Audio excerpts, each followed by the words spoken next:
اب یہاں آپ دیکھیں اس حدیث پاک سے کیا کیا نکل کے آیا. میرے آقا پیغمبر اسلام صلی اللہ علیہ وسلم کا عالم یہ ہے کہ آپ اپنی امت، اپنی گناہگار امت کے ہونے والے عذاب کا تصور کر کے، اپنی گناہگار امت پر ہونے والے عذاب کا تصور کر کے میرے آقا اپنی آنکھوں سے آنسو بہاتے ہیں. حالت یہ ہے کہ میری گناہگار امت جہنم میں ڈالی جائے گی، قبر میں عذاب ہوگا، جہنم میں عذاب ہوگا.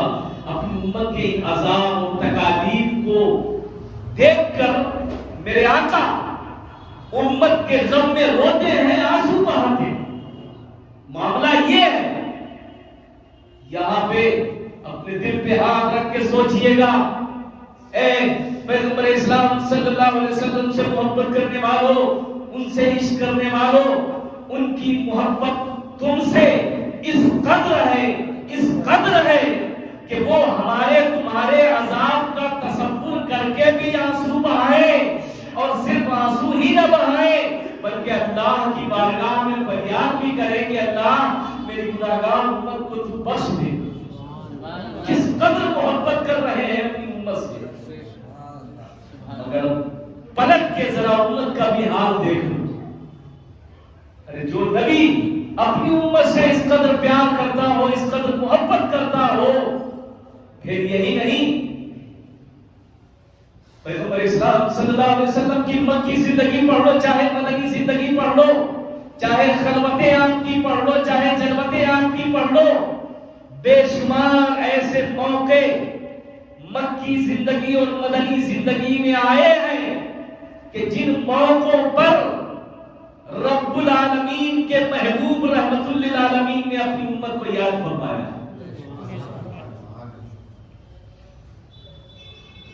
سب سے بڑی بات آپ اگر کسی دوست سے ملنے جائے، محب اپنے محبوب سے جب ملنے جاتا اور جب محبوب دونوں ملتے ہیں، ایک عاشق جب اپنے معشوق سے ملتا ہے تو اس وقت وہ دونوں دنیا سے الگ ہوتے ہیں. انہیں نہیں پتا ہوتا ہے کہ دنیا ہے بھی یا نہیں. وہ عاشق اور معشوق اتنا آپس میں، وہ محب اور محبوب اتنا آپس میں، انہیں نہیں خبر ہے کسی اور کی. مگر قربان جاؤ شب اسرا دیکھو اللہ تبارک و تعالیٰ کی بارگاہ میں معراج کی رات میرے آقا گئے، وہاں بھی تو محب اور محبوب کا معاملہ ہے، وہاں بھی تو راز و نیاز کی باتیں ہو رہی. مگر قربان جاؤ میرے آقا اپنی امت سے کتنی محبت فرماتے. اس عالم میں بھی پیغمبر اسلام صلی اللہ علیہ وسلم نے اپنی امت کو یاد فرمایا.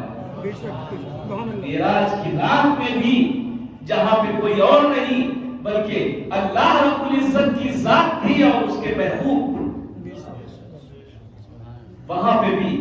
پیغمبر اسلام صلی اللہ علیہ وسلم نے اپنی امت کو یاد فرمایا. تمام موقعوں پر پیغمبر اسلام صلی اللہ علیہ وسلم نے اپنی امت کو یاد فرمایا. امت کے عذاب، امت کی تکلیف کا تصور کر کے پیغمبر اسلام نے دعائیں مانگی ہیں، روئے ہیں، آنسو نکلے ہیں. تو اب امت کا تو یہ فرض بنتا ہے کہ جو محبوب، جو نبی اپنی امت کے لیے اتنا رویا ہو تو ہم امتیوں کا بھی یہ فرض بنتا ہے کہ کبھی تنہائی میں اللہ کے رسول صلی اللہ علیہ وسلم کی محبت میں آمنہ کے لال کے لیے بھی دو آنسو اپنی آنکھوں سے نکال لیں. تو فرض بنتا ہے امتی پر کہ میرے آقا تو اپنی امت کے لیے اتنا روئے، تو ہمارے لیے بھی فرض بنتا ہے کہ ہم اپنے نبی، اپنے محبوب صلی اللہ علیہ وسلم کی یاد میں، ان کی محبت میں انہیں یاد کر کے کبھی طائف کا میدان اپنے تصور میں لائے کہ طائف کا وہ میدان ہے جہاں میرے آقا اسلام کی تبلیغ کے لیے جب تشریف لے گئے تو وہاں آپ کے اوپر پتھر چلائے گئے، اتنا پتھر چلائے گئے کہ خون مبارک آپ کی جوتیوں مبارک میں آ گیا۔ کبھی ہم میدان احد یاد کریں کہ میدان احد میں پیغمبر اسلام صلی اللہ علیہ وسلم کے چہرے پر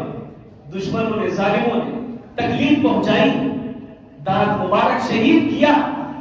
کبھی مکے کی زندگی کو دیکھیں کہ مکے والوں نے میرے آقا پر کتنی مصیبتیں، کتنے ظلم ڈھائے۔ ان تمام چیزوں کو یاد کر کے ہمارا بھی فرض بنتا ہے کہ ہم اپنے نبی کی محبت میں دو آنسو اپنی آنکھوں سے نکالیں، انہیں یاد کریں کہ اللہ کے رسول آپ تو اپنی امت کے لیے ہمیشہ بے قرار رہے، بے چین رہے، ہمیشہ اپنی امت کے لیے رب کی بارگاہ میں فریاد کرتے رہے کہ اے اللہ تو میری گناہگار امت کو بخش دے۔ اور صرف یہی نہیں، میں آپ کو بتاؤں، گناہگار امت جس طرح میرے آقا صلی اللہ علیہ وسلم امت کے عذاب اور تکلیف کا تصور کر کے امت کے لیے روئے اور دعا کی، اسی طرح میرے آقا امت کے گناہوں کو بھی دیکھ کر رنجیدہ ہوتے ہیں، امت کے گناہوں کو دیکھ کر رنجیدہ ہوتے ہیں، پریشان ہوتے ہیں۔ جب کوئی ان کا امتی گناہ کرتا ہے، گناہوں کے دلدل میں پھنسا ہوتا ہے،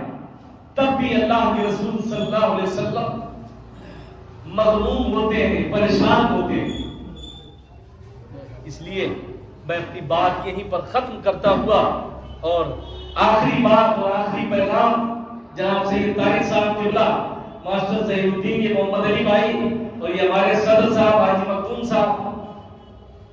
یہ سب میں یہی گزارش کروں گا کہ آپ حضرات اس پروگرام سے جڑیں، اپنے دوست احباب کو بھی جوڑیں، اور تاکہ ہم تھوڑی دیر کے لیے بیٹھیں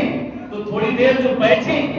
جب ہمیں اللہ کے رسول صلی اللہ علیہ وسلم کی باتیں بتائی جائیں گی تو ہمارے ایمان میں تازگی پیدا ہوگی، ہمیں کوئی جلدی بہکا نہیں سکتا ہے، بھٹکا نہیں سکتا۔ تو اگر اپنے ایمان کی حفاظت چاہتے ہو تو ان محفلوں کو اپنے سینے سے لگاؤ،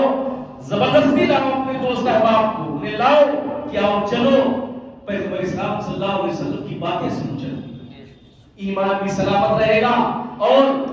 اللہ تبارک و تعالیٰ اپنے محبوب کے صدقے میں آپ کے دل کی دنیا بدل دے گا تو آپ دیندار بھی بن جائیں گے۔ اللہ تبارک و تعالیٰ ہمیں آپ کو سب کو اپنے نبی کی محبت میں زندگی اور موت عطا فرمائے اور ہم سب کو دیندار بنائے، ہم سب کا ایمان پر خاتمہ فرمائے۔ استغفر اللہ ربی من کل ذنب واتوب الیہ، وآخر دعوانا الحمدللہ رب العالمین۔ السلام علیکم، صلی اللہ علیہ وسلم کے خوشی